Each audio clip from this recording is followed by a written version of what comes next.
Chapter 3. A Loophole. Mr. Gradgrind walked homeward from the school in a state of considerable satisfaction. It was his school, and he intended it to be a model. He intended every child in it to be a model, just as the young Gradgrinds were all models. There were 5 young Gradgrinds, and they were models every one. They had been lectured at from their tenderest years, coarse like little hares.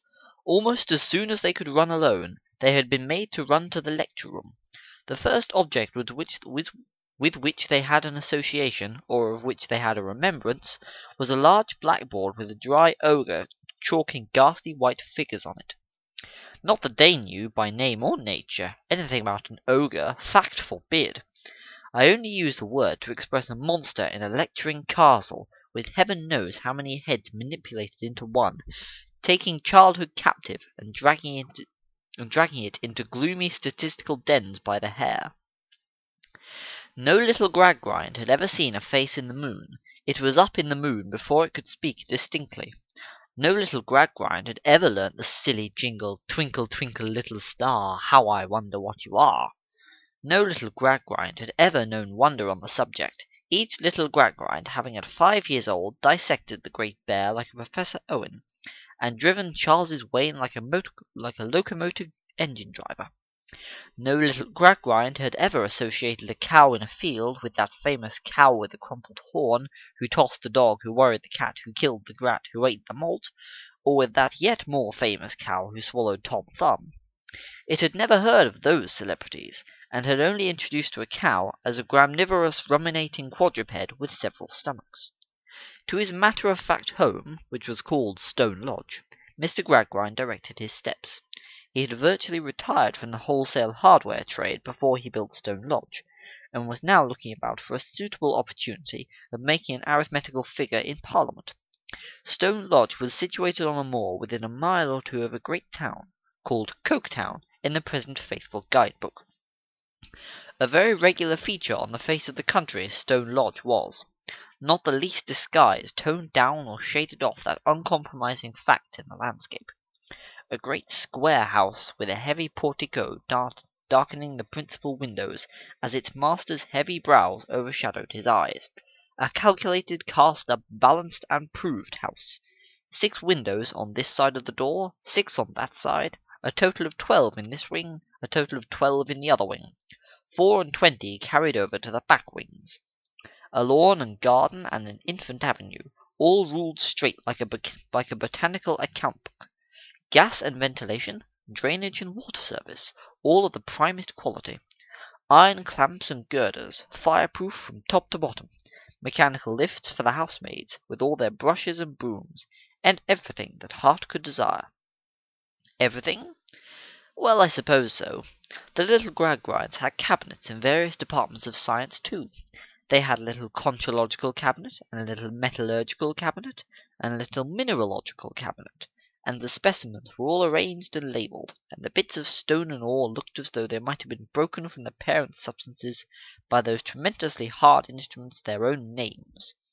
And to paraphrase the idle legend of Peter Piper, who had never found his way into their nursery, if the greedy little Gradgrinds grasped at more than this, what was it, for good gracious goodness sake, that the greedy little Gradgrinds grasped it?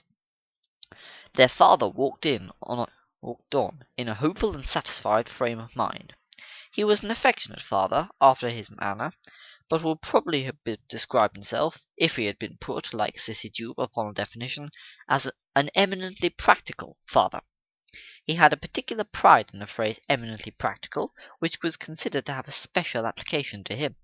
Whatsoever the public meeting held in Coketown, and whatsoever the subject of such meeting, some Coketowner was sure to seize the occasion of alluding to his eminently practical friend Gradgrind. This always pleased the eminently practical friend. He knew it to be his due, but his due was acceptable. He had reached the neutral ground upon the outskirts of the town, which was neither town nor country, and yet was either spoiled, when his ears were invaded by the sound of music. The clashing and banging band attached to the horse-riding establishment, which had there set up its rest in a wooden pavilion, was in full bray. A flag, floating from the summit of the temple, proclaimed to mankind that it was Sleary's horse-riding which claimed their suffrages.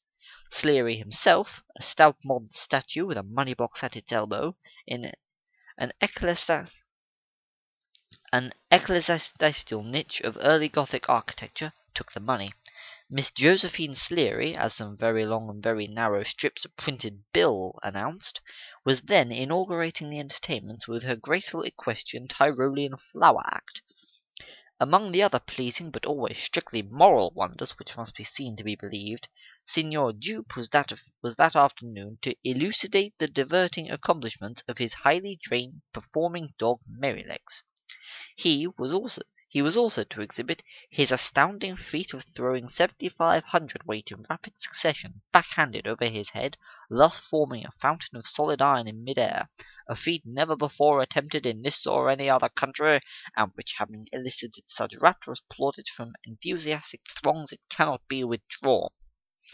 The same Signor Jupe was to enliven the varied performances at frequent intervals with his chaste Shakespearean quips and retorts. Lastly, he was to wind them up by appearing in his favourite character of Mr. William Button of Tooley Street, in the highly novel and laughable Hippocomedietta of the Tailor's Journey to Brentford. Thomas Gradgrind took no heed of these trivialities, of course, but passed on as a practical man ought to pass on, either brushing the noisy insects from his thoughts, or consigning them to the house of correction. But the turning of the road took him by the back of the booth, and at the back of the booth a number of children were congregated in a number of stealthy attitudes, striving to peep in at the hidden glories of the place. This brought him to a stop. "Now to think of these vagabonds," said he, "attracting the young rabble from a model school." A space of stunted grass and dry rubbish being between him and the young rabble, he took his eyeglass out of his waistcoat to look for any child he knew by name, and might order off. Phenomenon almost incredible, though distinctly seen, what did he then behold but his own metallurgical Louisa, peeping with all her might through a hole in a deal-board, and his own mathematical Thomas abasing himself on the ground to catch but a hoof of the graceful equestrian Tyrolean flower act.